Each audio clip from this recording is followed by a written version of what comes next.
Welcome, ladies and gentlemen. Glad to have you with us on this brisk afternoon. Wanted to introduce myself. I'm Alan Hick, and I'm the director for the Weiser Center for Emerging Democracies. We are co-sponsoring this event along with the Center for European Studies, and I'll introduce the director of CES in just a minute, who'll be with us on the panel today. First, I want to just call your attention to the information outside on the tables. That's advertising some of our upcoming events. Let me just highlight two among many. The next event for CES will be an event on Brexit, what Brexit means. Brexit. What does that mean for Scotland and Ireland? Scott Greer, who's a professor of health here at U of M, health management and policy, will be giving a lecture there. So invite them to be downstairs in the space down on the first floor, 110. And then one of our Weiser postdocs who is here, WC postdocs who's here with us this year and next, Jean Lachapelle, will be speaking on state repression and collective action in Egypt on Tuesday, February 20th, and that'll be in this room. So I invite you to get those events, to sign up if you're not on our mailing list. We'll be sure to get these, get you the advertising as it's coming. We are here today to talk about a talk on a roundtable entitled "Pulling Apart or Hanging Together: Separatism and Nationalism in Catalonia, Scotland, and Northern Italy." First of all, I want to send regrets from Dario Gaggio, who emailed us today on his deathbed, not literally on his deathbed, but the flu that's going around has caught him under. We know this wasn't just an excuse that he didn't get his presentation ready, because he already sent us his presentation a couple days ago. So we have it. We thought about just showing you the slides, but that would be unfair. So he was not able to join us today. We are, though, pleased to have our three other panelists with us today. Let me just introduce them to you now, and then I'll turn the time over to them. First, we have Frank Casa, who is a professor emeritus of Romance, Languages, and Literature. He'll be speaking about Spain and Catalan. Associate Professor Kali Israel, who is associate professor in the history department. She'll be talking about Scotland. And then Genevieve Zubriski, who is the director for the Weiser Center for Europe and Eurasia and the Center for European Studies, and is also a professor in sociology. Genevieve will be moderating the panel. And each of the panelists will speak for about 15, 20 minutes. Genevieve will offer her own remarks and thoughts, and then we'll throw it open to the group for discussion. Without further ado, I will hand the floor over to Professor Casa. I don't know. Oh, please come in.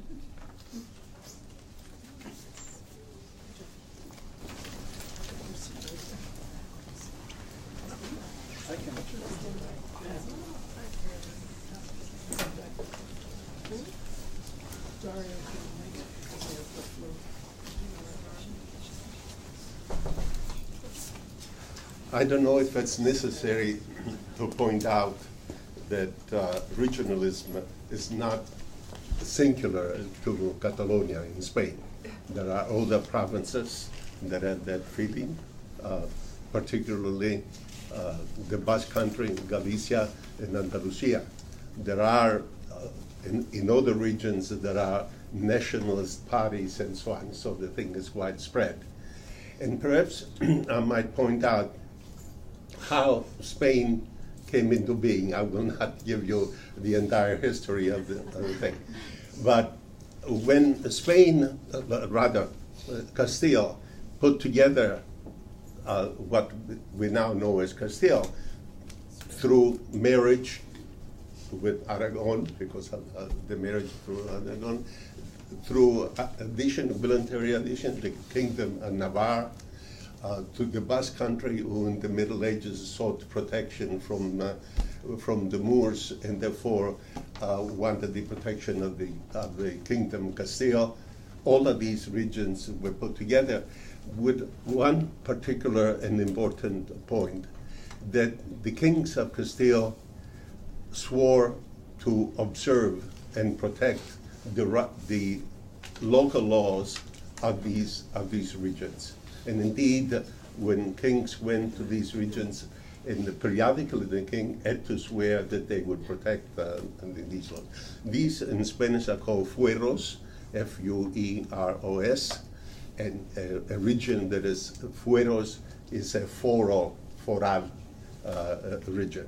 Okay, so we must remember that, because almost 200 years after, these regions still maintain their particularity. And the Prime Minister of Philip IV, the Conde Duque de Olivares, sends a letter to Philip IV urging him to stop being the King of Valencia, the King of Navarre, the Count of Barcelona, the King of Naples, and become the King of Spain by putting all of these regions under one law, which of course would be the law of Castile, which automatically meant problems with the local laws of the other regions, and so on. So, but this effort to coalesce the region did not come to fruition. Indeed, when the Conde Duque de Olivares tried to create a national army by assigning a certain amount of soldiers from each region, he had absolute rejection from them. And then he said, well, if you don't send me soldiers, how about giving me money? And Valencia, for example, was supposed to supply 6,000 soldiers, but when they gave the money, they gave money only for 1,000 soldiers. And this is one of the big problems, one of the big issues, events, of the relationship between Catalonia and Castile. We also must remember that at this period, Spain had about 8 million people, and Castile had 5 million of the 8 million. So it is the hegemonic area of Spain. And indeed, all of the wars that they were fought through Castile, and the monies of Castile, and the soldiers of Castile. And the other regions were very hesitant to do it. And when, in the 1630s, when the war of the 30-year war, and then there was another subset war with Spain and France, because Richelieu thought that this was a good opportunity to diminish Spain. Castile sent an army to Catalonia to defend the border. But it turned out to be that the usual problem of the period of billeting, where to put this huge army that he sent there. And the soldiers abused the population, they took their food, they took their animals, and to such a degree that the Catalans rebelled. They rebelled, and which then was, they were joined, these were the farmers who rebelled, then they were joined by the reapers, the famous reapers, and then they all joined in a violent outburst in which not only they went against the army of Castile, but also along the aristocrats and the bourgeoisie of Catalonia. And this is one event in the narrative of the Catalan independence that is interpreted the way they would want. But the first effort in uniting the entire country, and this is also one of the important events for the problem of independence, occurs in around 1710. In 1700, the last Habsburg king dies without succession. So there has to be, there is always a struggle among people who pretend to the throne. And the two pretenders were a duke from the Habsburg house of Austria, which of course was much related with the Spanish house, and the grandnephew of Louis XIV. So there was a struggle between the people who supported the Habsburg and the people who supported the Bourbon. And Catalonia supported the Habsburg. And the reason they supported Habsburg, because the Habsburg would continue the system, the political system that was at the time, which was of the observance by Castile of the rights of and the laws of the people. And they did not want the Bourbons because the Bourbons were centralist. And they, indeed, when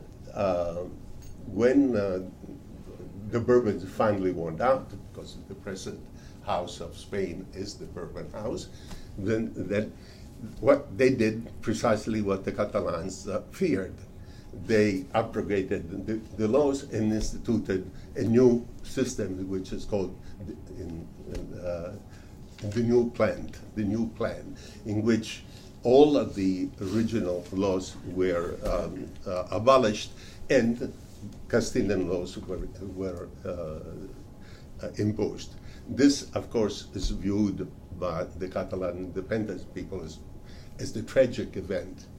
The tragic event, so much to such a degree that the entrance of the Bourbon forces in Barcelona is viewed as the beginning of the disaster, almost a minor show-off for them. And indeed, the day, which is the 11th of September, 9/11. Curiously enough, the 11th of September is the national day of Catalonia. So they and the Serbians share this affection for taking a defeat as the national day. Well, while this is viewed as a disaster because the laws of Catalonia were abolished, actually it was very favorable for Catalonia, because it now got itself out of the original market and entered a wider market, which included all of Spain and Latin America. Okay, and this goes through the development, the economic development of Catalonia goes through the textile industry.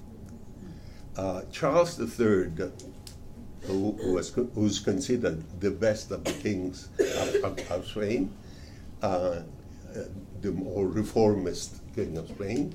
And by the way, since Dario is not here, Charles III had been king of Naples, and indeed when he comes to Spain, he brings in Italian councillors, and they engage in a reform of Spain.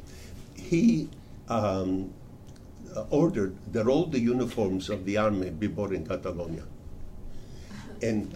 And they established a monopoly of the textile industry and also protective taxes for the importation of textile.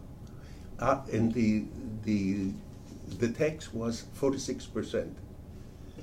When Stendhal visited Catalonia, Barcelona, he remarked that the Spaniards were paying 3 times the amount that they're paying for the textile than they would have paid if English imports were allowed. Okay, now, also, this monopoly was in effect for Latin America, for the New World, and in particular for Cuba, because Spain, as you know, through the 19th century keeps on losing the colonies and so on.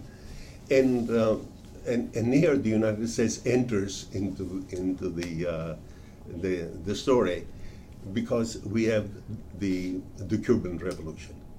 In the Cuban Revolution, Catalan entrepreneurs had gone to Spain, to Cuba, to exploit the tobacco and the sugar industry.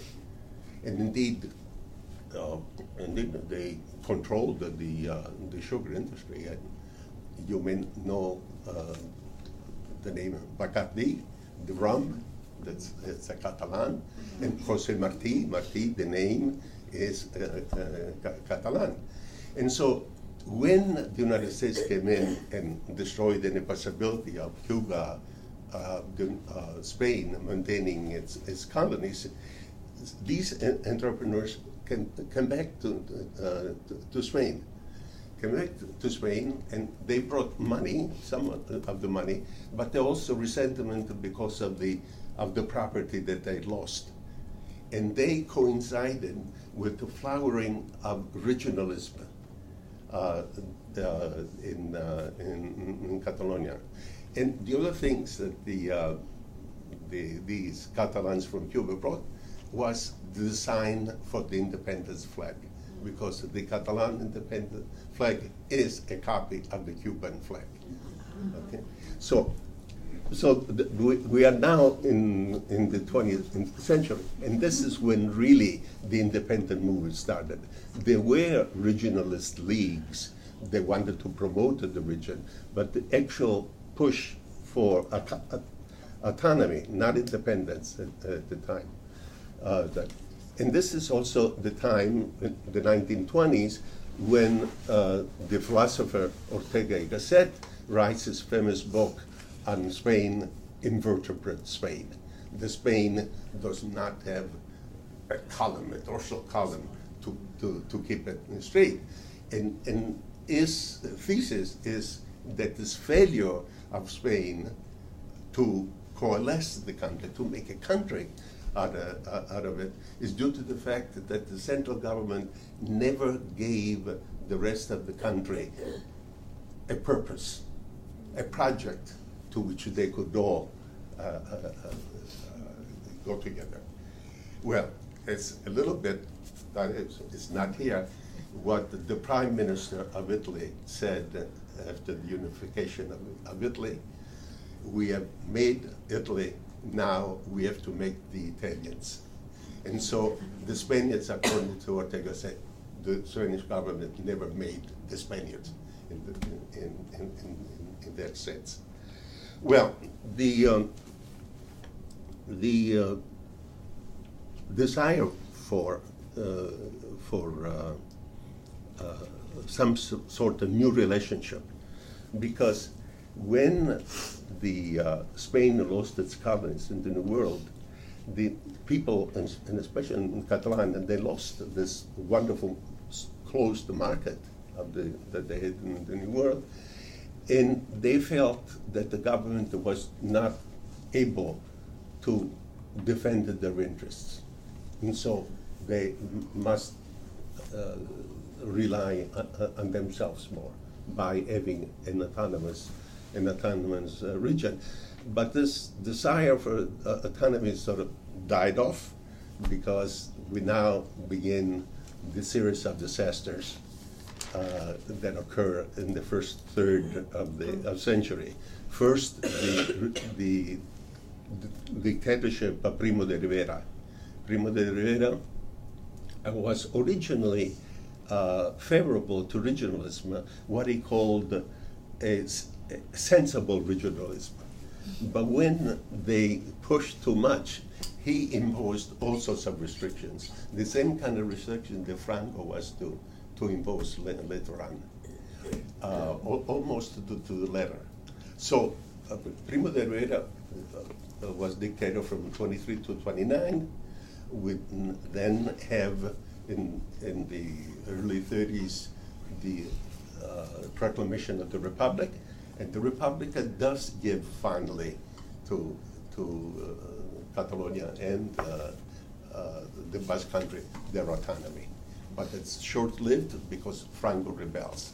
And one of the reasons why Franco rebels, among other reasons, was that they felt, the nationalists, the army nationalists, that the country was disintegrating by giving autonomy to this area, which, interestingly enough, are on the periphery of the country. Catalonia, the Basque Country, Galicia, Andalusia. So there is a kind of centripetal force that sort of breaks up the country. So when Franco comes in, he immediately abolishes the autonomies and imposes censorship. And what the Catalans resent is they also prohibited any demonstration of Catalanism of any kind, and the prohibition of using Catalan in official matter. The Catalans, and many Catalans say that they were prohibited from speaking it. Of course, you can prohibit people from speaking, but they did prohibit the use of Catalan in schools and all official thing. And the other thing, of course, is censure. He censored everything. But interestingly enough, books were not prohibited. And as a matter of fact, there's a long list, which I have somewhere, of the different prizes that were given for Catalan books, for children literature, in the name of famous people and so on. There's a long list. The other thing that Catalans say is that one of the demonstrations that the government prohibited was the dance, the particular dance of the sardana, which is like the Israeli dance in the group, and so on. That they were prohibited to do that, but there was a video on YouTube in which there is a day during Franco of the celebration of the sardana right in Madrid. Okay, so if they dance the sardana in Madrid, they could dance it there, right? So Catalonia did not suffer any more than the other regions under Franco. He was an equal opportunity dictator, and everybody suffered.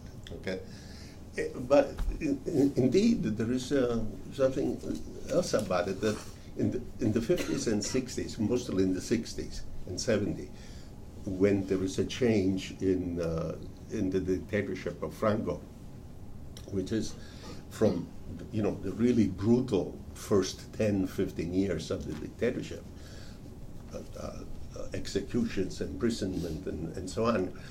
When Europe begins to emerge from the Second World War, and then you begin to get the tourists coming into Spain in the 60s, then Franco had to relent, and there is a relaxation of censure.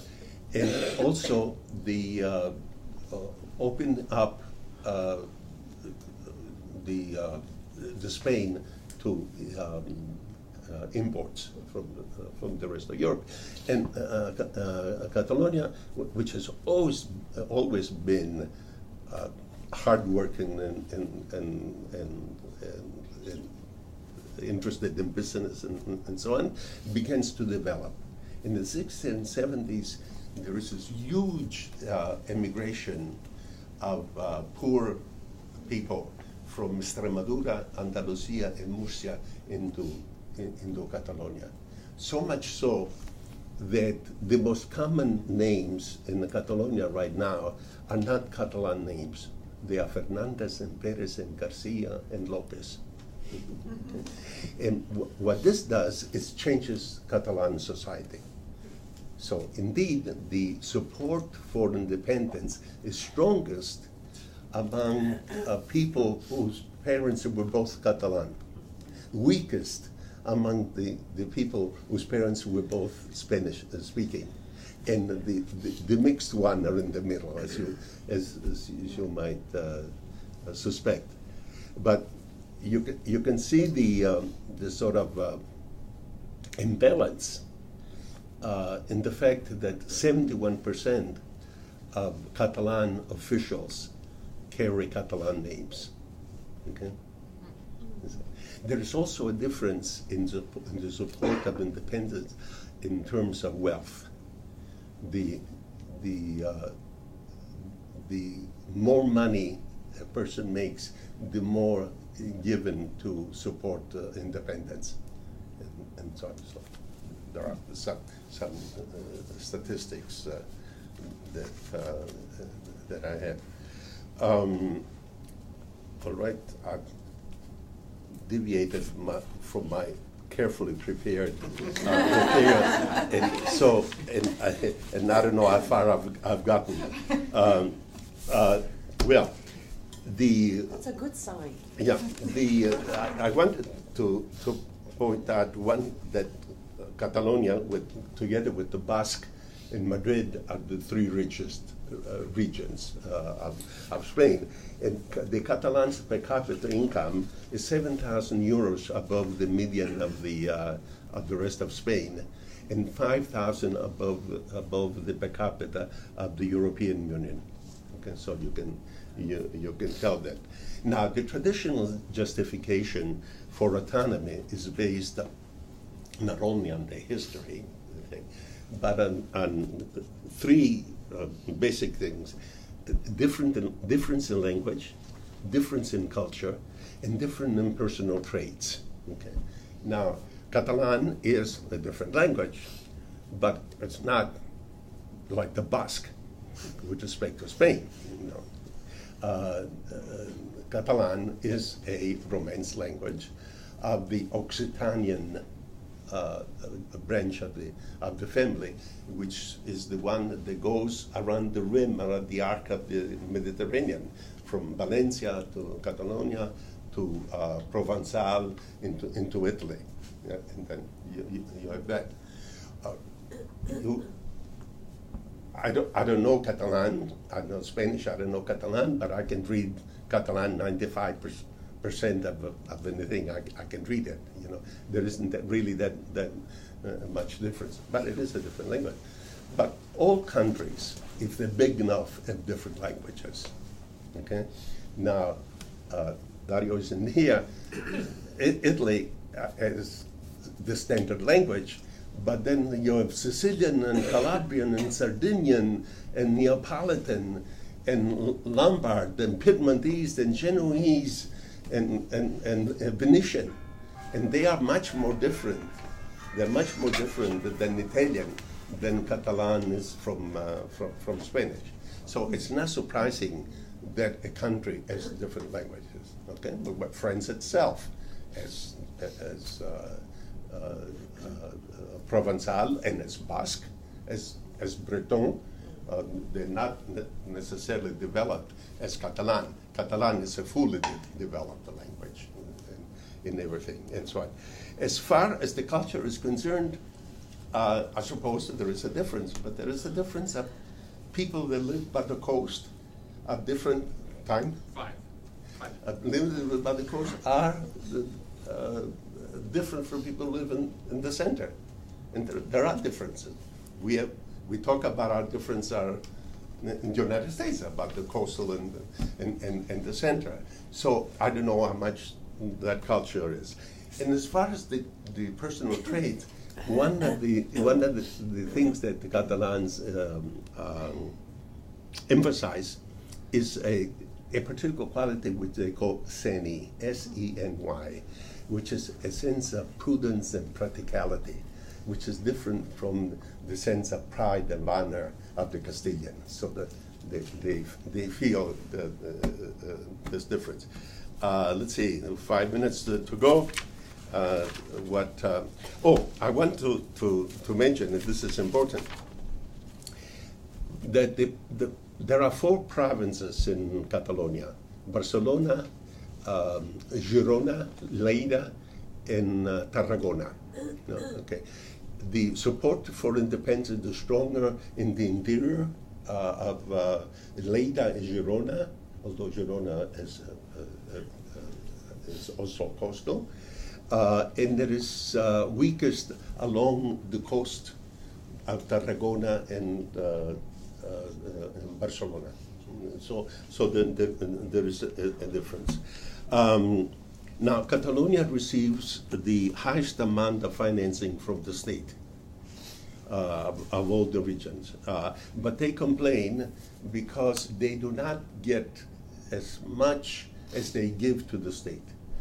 The financing of Spain, of the region, is this way, that the government collects all of the money from personal income tax, IVA, the value-added tax, and other taxes, and then distributes the money back to the regions, and they distribute it on the basis of 50% of personal, 50% of IVA, and 58% of the special taxes, like an increase in electricity or things like that.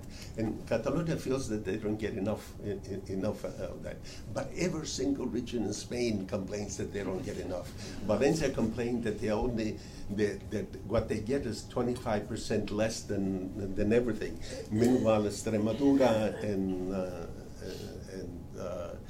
Murcia complain that they don't get enough. The two regions that get more are Navarra and the Basque Country. And the reason they do that is because there is a particular system for them, which is called the foral system. The other one is the common system. Is that they collect all the money and they give an agreed upon percentage to the state, okay? Which is a weird medieval concept of running and financing for a country, and which is what Catalonia would like to have, because they will collect all the money and then they would argue with the state how much they should give back. Okay, well, do I said 30 seconds. 3 seconds. 30 seconds. Well, I was going to read, if I may, I was going to read the degree of independence that Catalonia has. By the way, according to something, it's the second highest after Bavaria of the region within things, that they have the more freedoms and responsibilities than other. And there is a head of the United States which comes on fifth.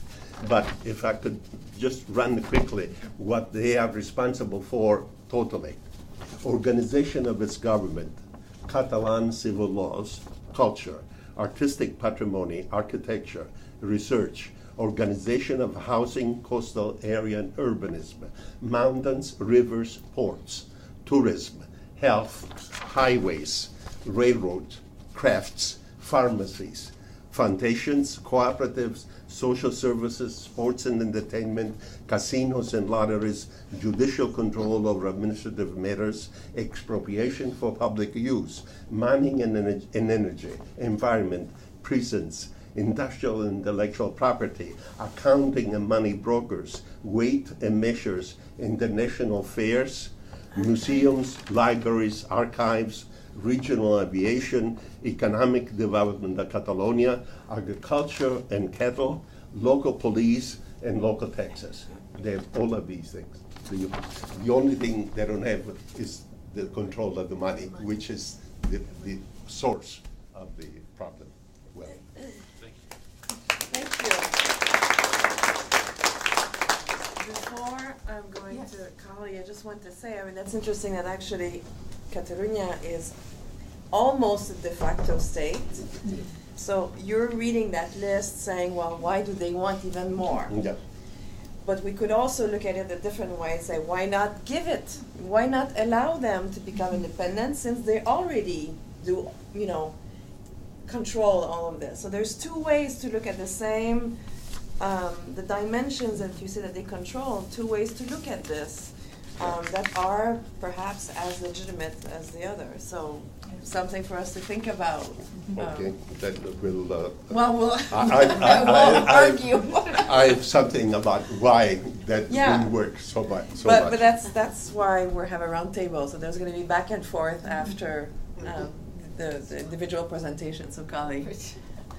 I assure you this is less chaotic than it looks. It's that I've talked a lot about some of these things over the last few years, so I have accumulated piles of paper. But I have a little guide to keep myself in order, as well as a poem.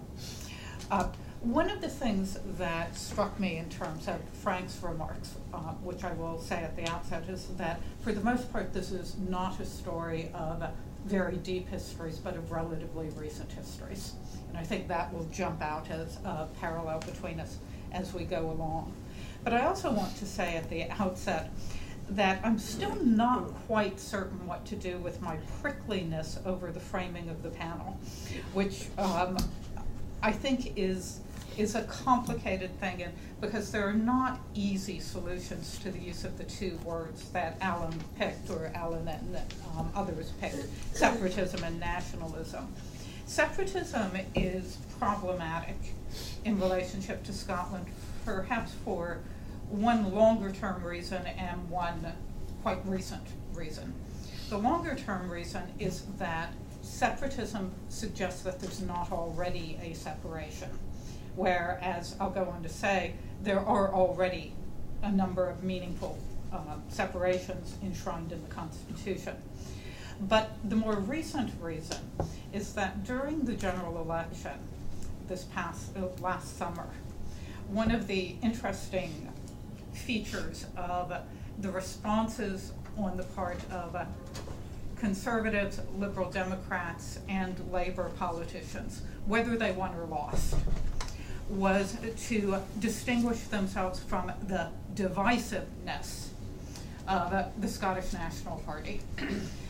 Divisive was used so regularly, and there were never any synonyms. It was always that one word. One could have made a drinking game and been under the table within half an hour. So the language of separatism has a charge in Scotland in relationship to how things get framed. But there's also the problem with nationalism, which in some ways I've just foreshadowed. The SNP is the Scottish National Party, not the Scottish Nationalist Party. And that difference does point to some complex issues of framing. But in relationship to the 2014 referendum on Scottish independence, it's always important to remember that the yes side, that is the pro-independence side, was a coalition of people across several parties as well as beyond parties, only some of whom would have defined themselves as nationalist. And quite a lot of yes voters and those who continue to support independence say that they are not nationalist, and that is not why they support independence. So we'll circle back round to that. But to zoom through the centuries in a way somewhat similar to what Frank did, as I said, this is mostly a matter of recent history. For those of you not up on your key constitutional dates in terms of the British Isles, 1603, Union of Crowns, one king, for both England, Wales, Scotland, and Ireland. 1707, Union of Parliaments. That is to say, it's in 1707 that the Scottish Parliament ceases to be, for a while, a separate institution. That happens through a treaty. It's important, therefore, for that, as my pause suggested, this is not via conquest, it is not via colonization, it happens through a deal which had conditions. Many of those conditions had to do with money, but the other very large conditions had to do with the status of the separate Scottish Church, which is Presbyterian, as well as the separate Scottish legal system. Therefore, in the Act of Union, there are areas of major difference which are enshrined as part of the deal. Okay? It's not a fusing of Scotland into into English institutions across the board. For the next 300 years, and as I said, I would move quickly, for the most part, unionism is the dominant position of most Scottish people across other political lines. It is not just an accepted fact, but it is generally an enthusiastically accepted fact, because that 1707 deal gave Scotland, a relatively poor and much more thinly populated country, access to what had been an English world, what becomes a British world, of trade, of empire, including some of its ugliest forms, and of markets south of the border. That is to say, while it is not a deal between equal partners, one could easily look at Scotland as the beneficiary of that deal, certainly in terms of access to markets. But there is a genuine embrace of a notion that Britishness is not Englishness, but that rather Britishness is a genuine form of patriotism, which is as fully the possession of Scottish people as it is of English people. We'll leave out the Welsh and the Irish on this. Right. So for both practical reasons and for reasons that are embedded in culture and political understandings, unionism is not a contrast to nationalism in Scotland. It is a form of nationalism and indeed a form of patriotism. Now, there are quibbles, and in the 19th century and indeed into the early 20th century, those quibbles can take the form of arguing for some change, some adjustment, some increase of attention to Scotland, of areas of Scottish autonomy, of some, that there are some difficulties in the existing arrangements. In the 19th and in the late 19th and into the early 20th century, this can take the form of demands for greater home rule, a phrase which you possibly associate with Ireland, and that is greater self-government within Scotland, but still within a British framework, still within a United Kingdom. In the 20th century, this could also take up some models, so to speak, from the development of the Commonwealth. That is to think in terms of a family of nations with high degrees of internal autonomy, yet nonetheless still connected. In other words, criticism of the Union as it existed did not necessarily take the form of demands for independence, separatism, or what would easily be labeled a nationalism as opposed to Britishness. Now, that term unionism, which I've been using, I think you all understand that I mean support for the Union, but Parliament support for the United Kingdom. Some of you might be familiar with a couple of, I think they're really political scientists rather than historians, who, in writing about the history of unionism, both in relationship to Scotland and Northern Ireland, draw a distinction between what they see as two forms of unionism. One which they call primordial unionism. I've never been that comfy with that term. Essentialist comes perhaps a little closer. Unionism versus instrumental unionism. To simplify it a great deal, essentialist unionists believe that the union is a value in and of itself, and that there is an assertion of a British identity. You could talk about this as a unionism which is infused with affect, right? Whereas instrumental unionists value the union for what one gets out of it, or more specifically what Scotland gets out of it, for example, access to empires, trade, markets, etc. So instrumental unionists are clearly more changeable. You know, they can shift. But nonetheless, across unionism, there was an assertion of the value of Scottishness. It's whether or not that was a problem in relationship to the union that existed that really did not become a crisis for a long time. One could also look at the ways in which 20th century wars and post-World War II, the development of the welfare state, gave even stronger arguments for remaining within a British union for some of the benefits that might give. So why did things change? Because quite clearly they did.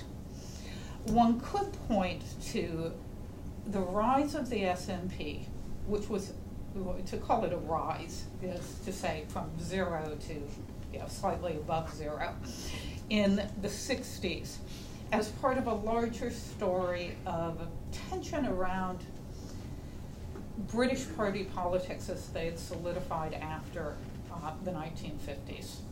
This is, after all, the same time period in the 60s in which the liberals come back from the dead.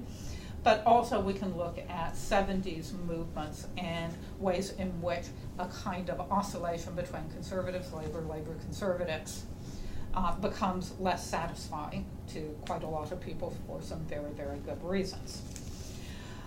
Scottish nationalism, insofar as the SNP was a bearer of it, nonetheless had severe PR problems that speak to why this was not, at that time, a huge surge.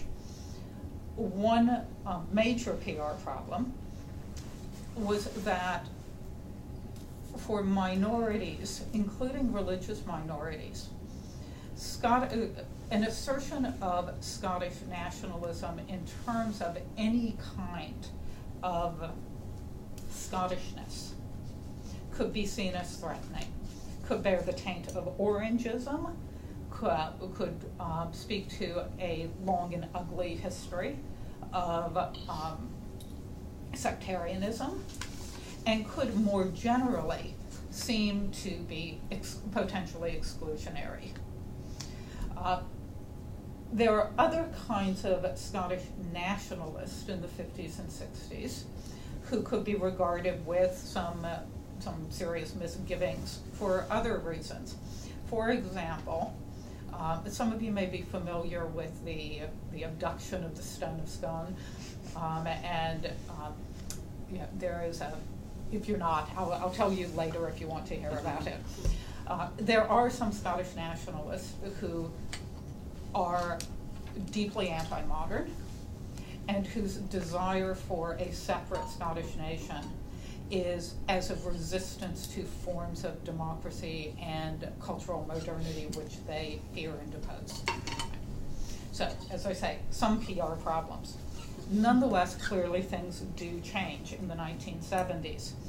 The SNP begins winning some seats in elections. In 1974, the SNP got 30% of the vote. And pressure comes again in terms of readjusting the deal. Not necessarily dissolving the deal, but readjusting it. It is easy to point to some factors like the presence off there on the horizon of North Sea oil and gas as part of this story. There are many other things that one can look at as well. But this is a story which some of you may know comes to both a peak and a crash in 1979 when there's a referendum which would have established a Scottish Parliament with really quite limited powers. That referendum fails because it is rigged, because it is organized in a way that it's really hard not to call skullduggery, and so I'm just going to call it skullduggery. Right.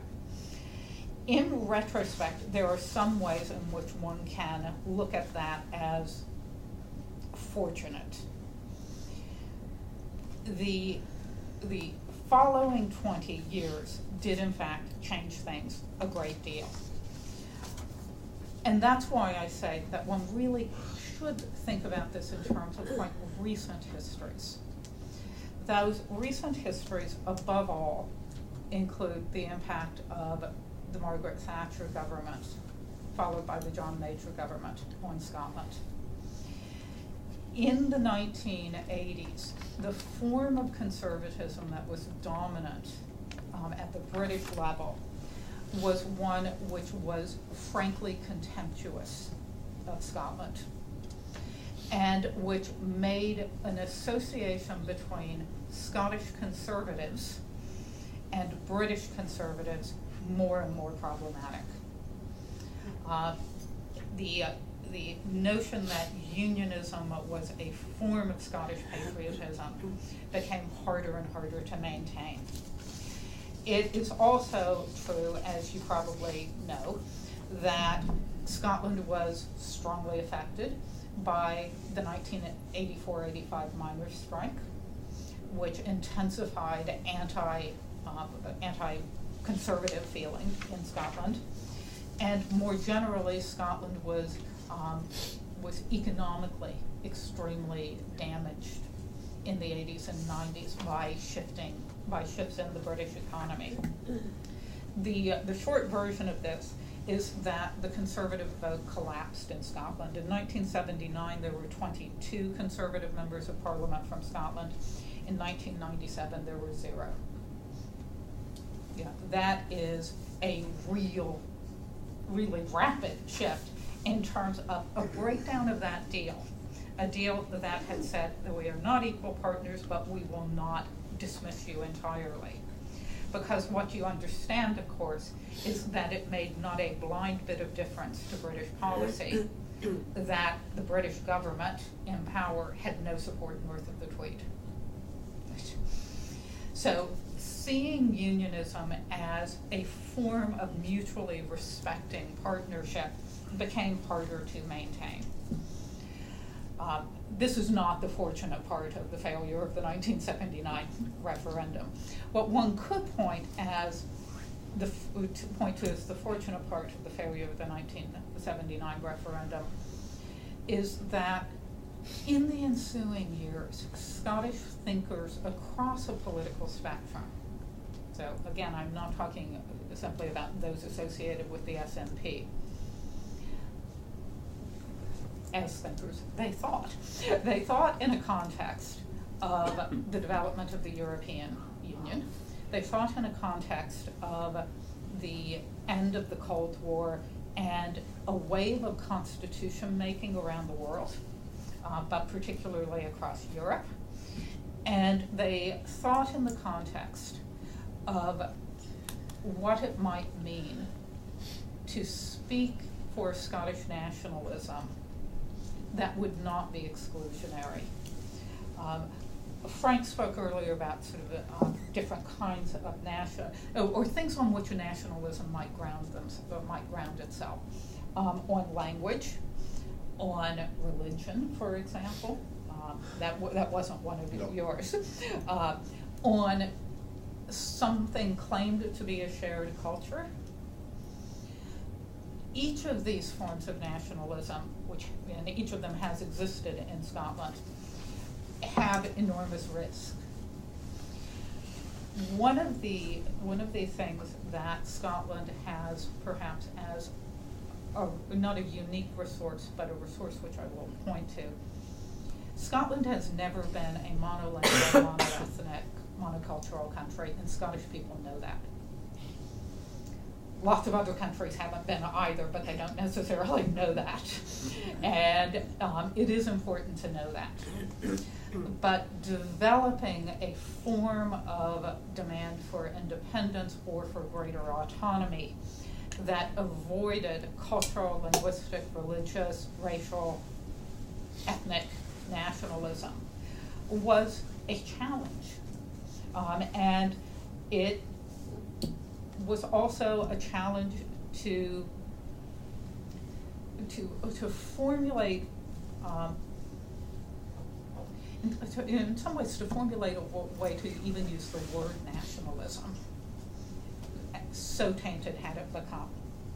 So, through the 1980s and 90s, things were happening, including a great deal of cultural creativity. And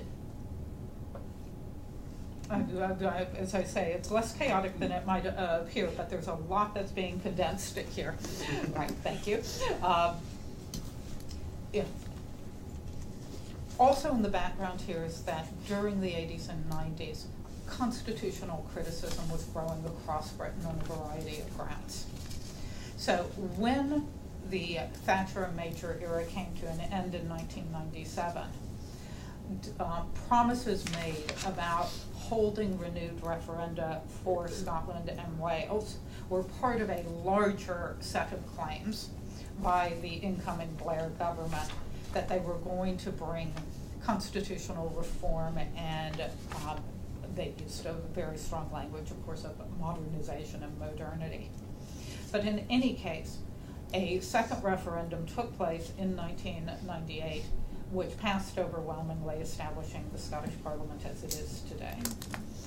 And this is, of course, where I'm going to jump forward dramatically.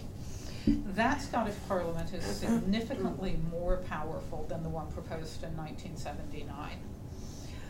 And I don't have a list, but it does, in fact, have a significant power. Nonetheless, clearly from the viewpoint of subsequent events, not enough.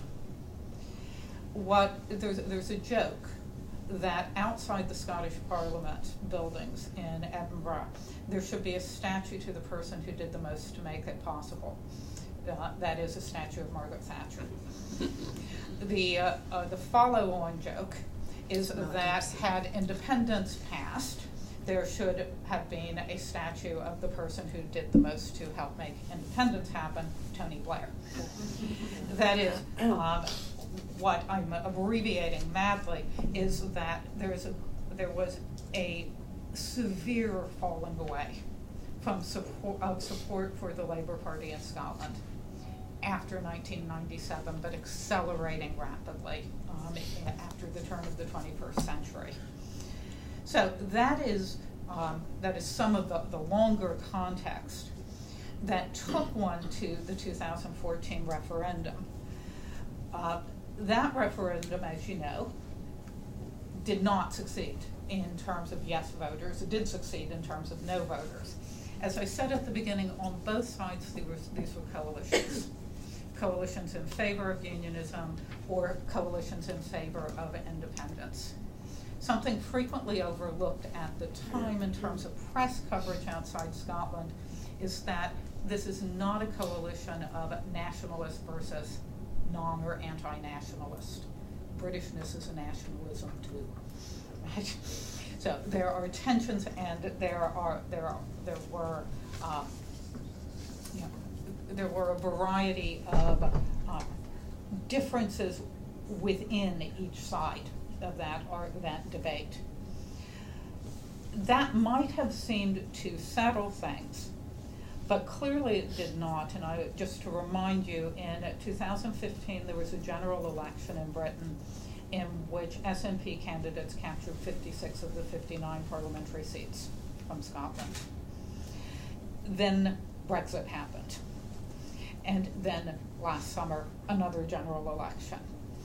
It's hard for me to, I think it would be hard for anyone to say, what is the state of play now? Because Brexit has clearly sharpened things in the sense that if it didn't matter what Scotland thought during the Thatcher and Major years, in relationship to Brexit, it did not seem to matter what Scotland thought either. Because Scotland voted strongly for Remain, and yet we're leaving.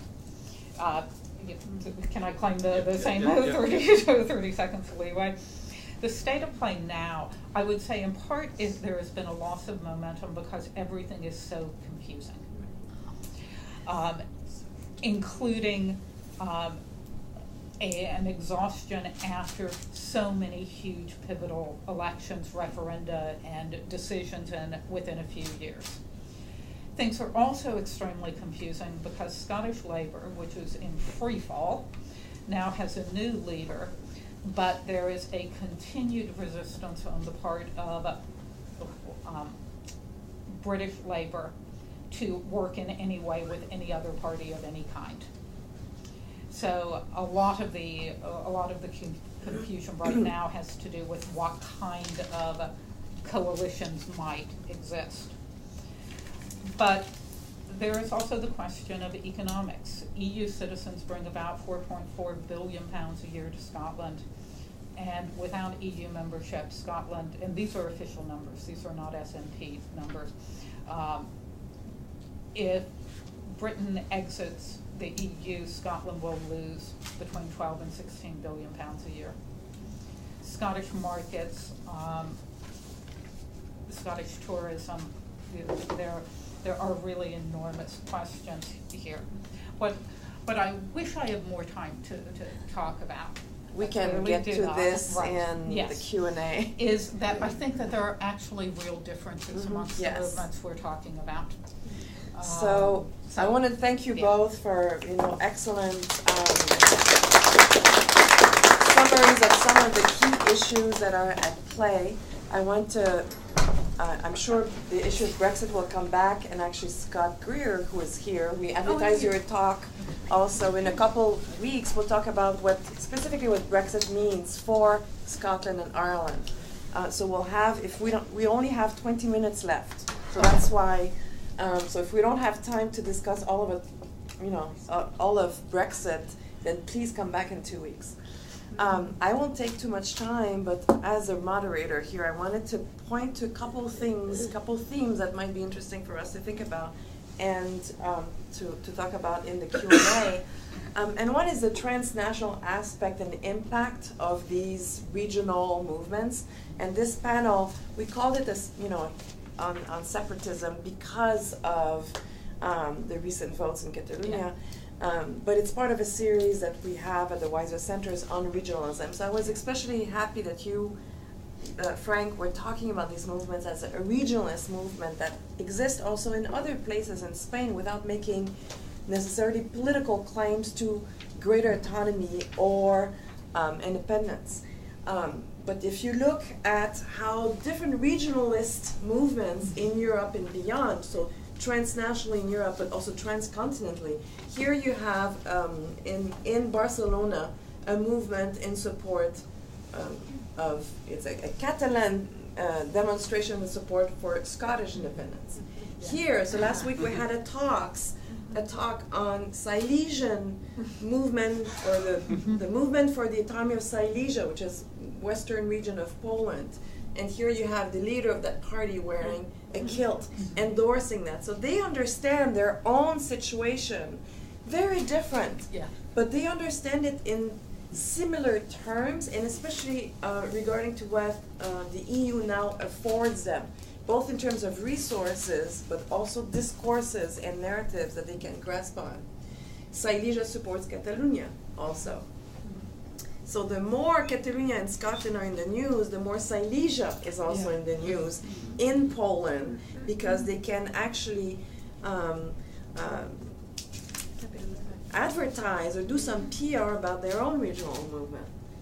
Here, le Québec está, whatever, this is in Montreal. So this is basically Québécois nationalists, and I was grateful also for your distinction between national and nationalist, but people who support the Catalonian movement because they also understand their own ideas for autonomy and a legitimate sovereign state for that. Same thing here. This is in Barcelona, this Quebec and Catalonia. And the Quebec, I'm from Quebec, the Québécois supporters of the sovereigntist movement go every time that there is like a pseudo for referendum or a real referendum, go to observe to see what the actual reactions of the population and of the media. And I think that there's something that we haven't talked about, but I hope we can get to, is that these movements come to create actually fear across the world, because one regionalist or nationalist movement could ignite other ones. And the coverage, when I saw the coverage of repression of the vote in Catalonia, I was appalled. I was as appalled as the coverage as the violence against this. And I thought, after seeing the images on the day of, I thought, oh, this is over. Of course now they're gonna, there's gonna be independence. And yet in the New York Times, on the BBC, in a lot of Western outlets, they actually supported the Spanish state. So this is actually, there's a strong bias against these regional movements. And I think that we should, as scholars, should try to get a view from within. What are the actually grievances that political groups have? What you're explaining, Kali, is also that there's a political movement that has to do more with the political fields and party politics that's going on. I think that's probably true in many of them.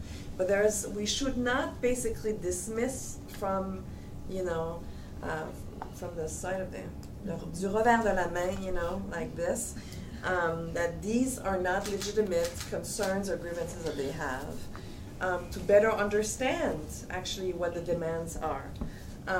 And here, this is kind of an interesting thing from a graphic artist from Quebec in a project that he called Québécosse, so Quebec, Écosse, in which he's actually creating what would be a post-national national, where the kind of lumberjack Québécois becomes a Scots, and where the both high gear thing and traditional symbols, the same thing, where the landscape of Scotland and Quebec becomes the same or very similar.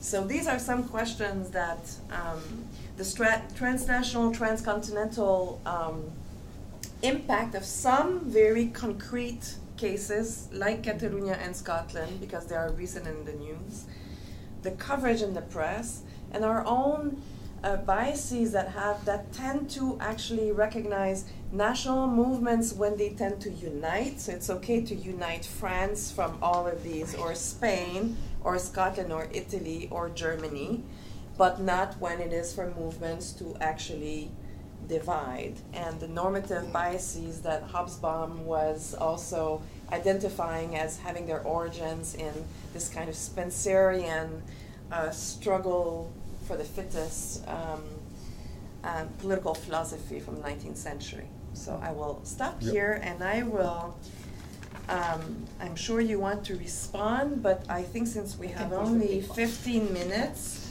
I think I'll open it to the floor and take a cue, and I will ask, so Scott has the first, Scott Greer. Do I see Scott Spector too? Yes. Yeah, so Scott number 1, Scott number 2. I would ask that you ask relatively short questions, short answers as well, and then signal me and I will put you on the list. And if you can speak up, we have a microphone somewhere in the room that picks this up for posterity. So. Thanks, and I want to apologize for having my dean call me in the middle of a talk. Are you in trouble? I hope not. No, someone else is. I have a question about Scotland and party politics in kind of historical perspective, because what I'm noticing as the SNP recedes from that amazing high tide is they're losing areas that we thought of as their heartland, Perthshire in the northeast. And that electoral map that's developing and the social bases look a lot to me like the Scottish Labour of the last century. And the Conservatives are picking up those old SNP seats that they thought were their heartland. If that's the case, what's Scottish politics going to look like when the fundamental cleavage isn't just one party, other party, it's actually full-on secessionist party versus unionist right-wing party? If you overlay all the left, right, and religious cleavages with secessionism versus unionism. Let's go with Scott Spector. I don't have a short question. A brief comment, I only then. have big questions.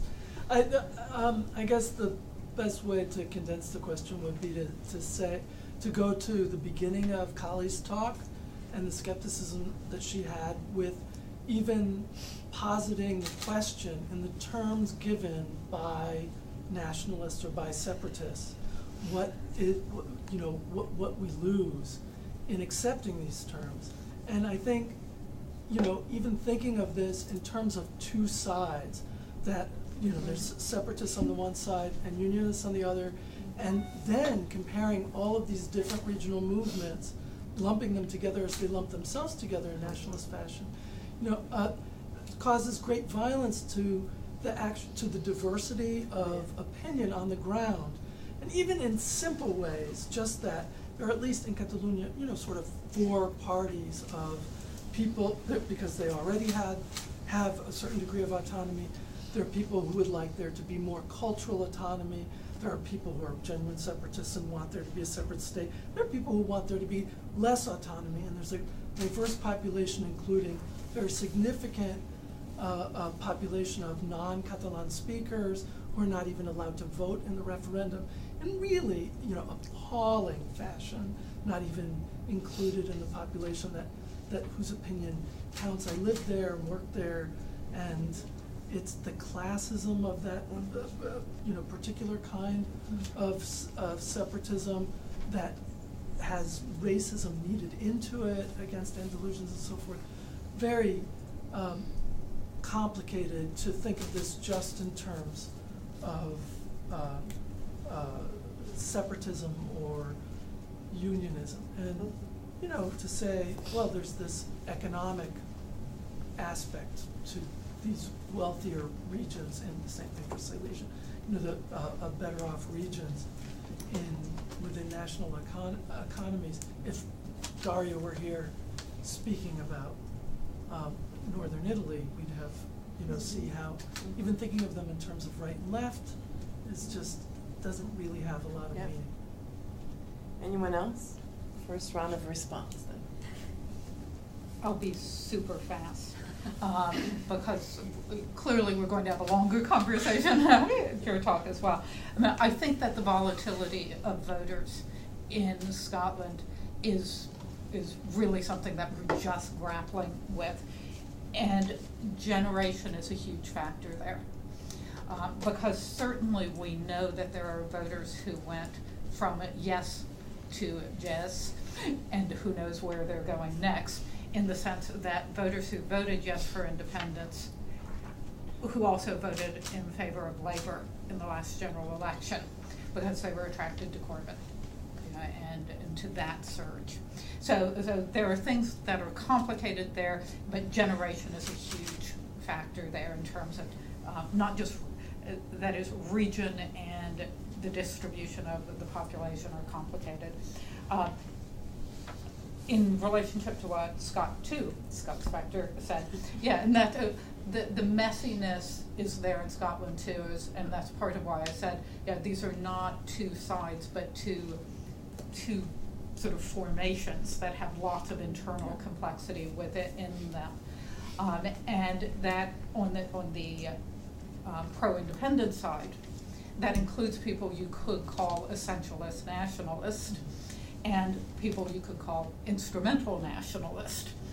So to go back to what I said, drawing from that distinction, there, and I'm assuming that some of those complexities pertain in Quebec, Catalonia, and elsewhere.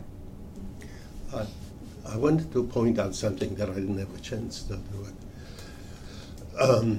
The Catalan independent movement, it never got 50% of the vote. In the last election, they got 47% of the vote, with nearly 1 million people not voting. Now, we don't know how those people would have voted, but what we can surmise is they were not that passionate to go for independence. Okay, so they have that. The second thing is that it takes 40,000 votes for Barcelona, for the province of Barcelona, to have a seat in parliament. And it takes 22 for the other more conservative regions. So that the imbalance, the pro-independent parties won 70 seats out of 135. And they have, and the reason why they have the majority of the plurality necessary to start to establish a majority is there is a little party by the name of CUP that is votes, and that is the most radical of the independence party, and they are the one that make possible the majority they will give the independent a parliamentary thing. So if there isn't a question, I just why shouldn't we give them more independence? Oh, yes. This might be one thing. The other thing is, what is Catalonia going to get out of it if they become independent? They say we will have our own money, okay, and we'll be more prosperous. The point is that the extra money that they would retain will be spent on further responsibilities they have to assume. Okay. Then they say we're going to be in a common market, Well, I'm sorry, the European Union. The European Union. But if you were in the European Union, you're already constricted by the laws and regulations of things. Remember the Greek crisis and how it was discussed that they couldn't get out of the crisis because of belonging to the Union and so on. So what are they going to get, actually? But what they won't get, what is not considered what they would do, is that what they will lose. Okay, 3,000 businesses have already left Catalonia. 3,000 businesses. They will be out of the Union automatically. They will have to apply, and Spain has a veto, if Spain wants to exercise that veto. They will have to pay Spain their share of the national debt. There's a question of what will happen to their pensions, which the state now pays. Okay? So how are they going to better themselves? There's a question. First, they don't have a majority, really, an actual majority. And second, the advantages are minimal. Their identity. I mean, and we cannot discuss that. If you feel one way, you feel one way. But in actual critical issues, I don't see how they would get any better. They're the most prosperous. They get 20 million tourists a year out of the 80 million that Spain gets. And by the way, this year the tourism has gone down. Also, their national product has gone down. So there are really severe consequences for the people. And so why should they have it? These would be some of the reasons why they should do it.